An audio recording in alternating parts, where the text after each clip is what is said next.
araw sa inyong lahat. Discuss natin ngayon yung tungkol sa tanong ng isang subscriber natin na paano daw yan kung yung empleyado hindi naman sumasagot sa notice to explain or NTE. Pero syempre, shoutout muna natin ang ating mga masugid na taga-subaybay, yung mga subscribers natin and followers natin sa ating FB page na ATTY Elvin. Ayan dito.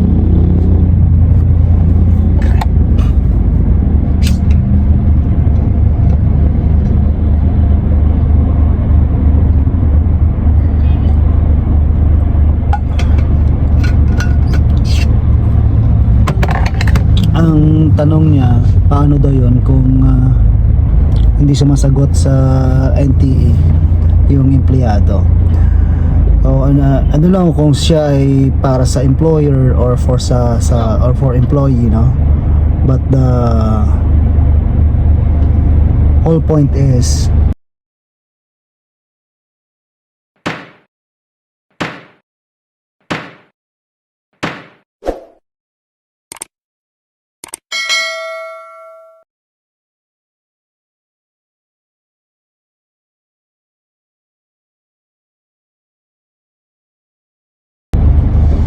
whether for employer or employee, isa lang naman ang rule niyan, no?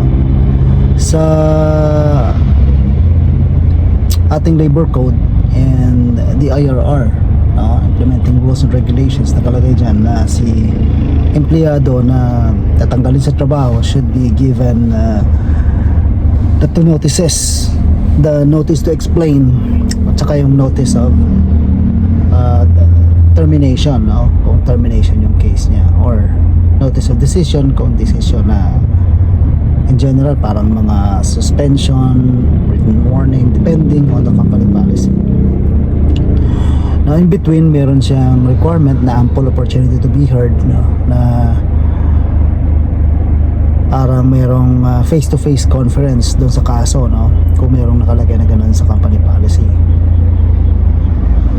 Well, doon sa part ng notice to explain, ano ang mangyayari dyan kung hindi nga siya nag-respond, hindi nag-reply?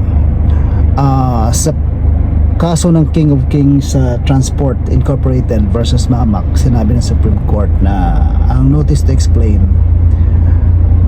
should give the employee 5 calendar days within which to explain in writing yung kanyang side doon sa mga charges sa kanya. Now, yung usual consequence kapag hindi nakapag-submit ng written explanation is nako-consider na waive na yung right ni empleyado to file such reply to the NTE. So ano naman ngayon kung na-waive ang right, no? Ang ibig lang sabihin yan, ang kaso, the decisionan based only on the evidence gathered by the employer ng company. Now, halimbawa, ang kaso ay theft daw. So, pinag-explain ngayon, please explain within 5 calendar days from receipt of this notice in writing why no disciplinary action should be taken against you for the above, yung yung sa theft nga. Now, si empleyado hindi ngayon nag-explain.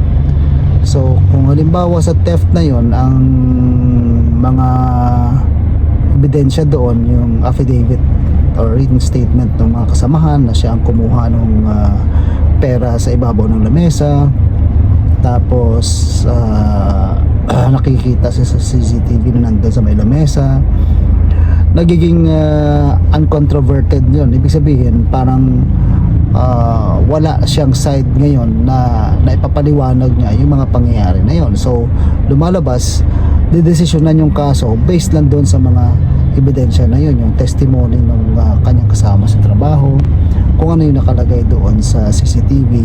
So parang wala siyang paliwanag doon. So lumalabas, pwedeng gamitin dyan yung rule na admission by silence, no, kung titingnan mo, no. Kasi kung ang rule na yan sinasabi na kung merong accusation against the person, merong claim sa kanya na sinabi sa harap niya mismo or ganyan in writing, tapos hindi niya dininay, it shall be deemed as admission in silence, no? So parang ganyan. Now ang mangyayari, that is now taken against that employee. Kung meron silang rule halimbawa na sa mga admin investigation kailangan mag-participate, lumalabas na parang meron pang disobedience sa rules. Kasi kung may company policy na dapat mag-submit ka ng written explanation mo, at hindi ka sumunod, so para kang matigas ang ulo. So may mga kaso sa Supreme Court na sinasabi yung mga ganong empleyado na parang napapakita ng katigasan ng ulo, mayroong parang cavalier attitude, no, yung naging impression dyan, no, recalcitrant, no, mga ganyan. So yun ang mga nagiging impression. Si empleyado, you are at a disadvantage kapag hindi ka nag-participate sa mga ganong proceedings. So waiver of your right to due process, no? So hindi mo na sulit yung requirement ng batas sa mga employer na i-observe ang procedural due process sa iyong case. Kasi sa mga kasong ganyan, there are two aspects of due process, yung substantive due process at procedural due process. Yung substantive due process, ito yung just cause or authorized cause as the case may be, no? In this case, just cause tayo. And then ang procedural due process, yung notices, gaya nito, just cause, meron kang twin requirements of notice and hearing, and then sa notice meron kang two notice rule. So para sa benefit ng employee yan. Ngayon, kung hindi niya na-avail yan, then it's a waiver indeed, no? So magre-reflect against sa kanya yan, and most probably kung ay kinalaman sa mga kasong nakawan, fraud, parang yung bakit bang iniiwasan mo, di ba?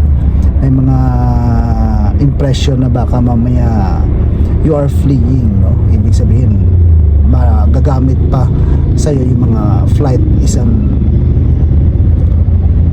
indication of guilt, no? So yung mga ganong impression sa utak ng tao. Kasi alam mo yung mga tao pagka hindi ka nagpa-participate, parang bakit kaya, siguro guilty, yung mga ganon, no? I'm not saying na ganong guilty, I'm just talking about the psychology, no? Psychology ng mga ganitong pangyayari. Kasi that's how our mind works, diba? If you don't stand your ground, if you don't assert, parang lumalabas, ano bang nito, baka may nagawa talaga, no? Yung mga ganon.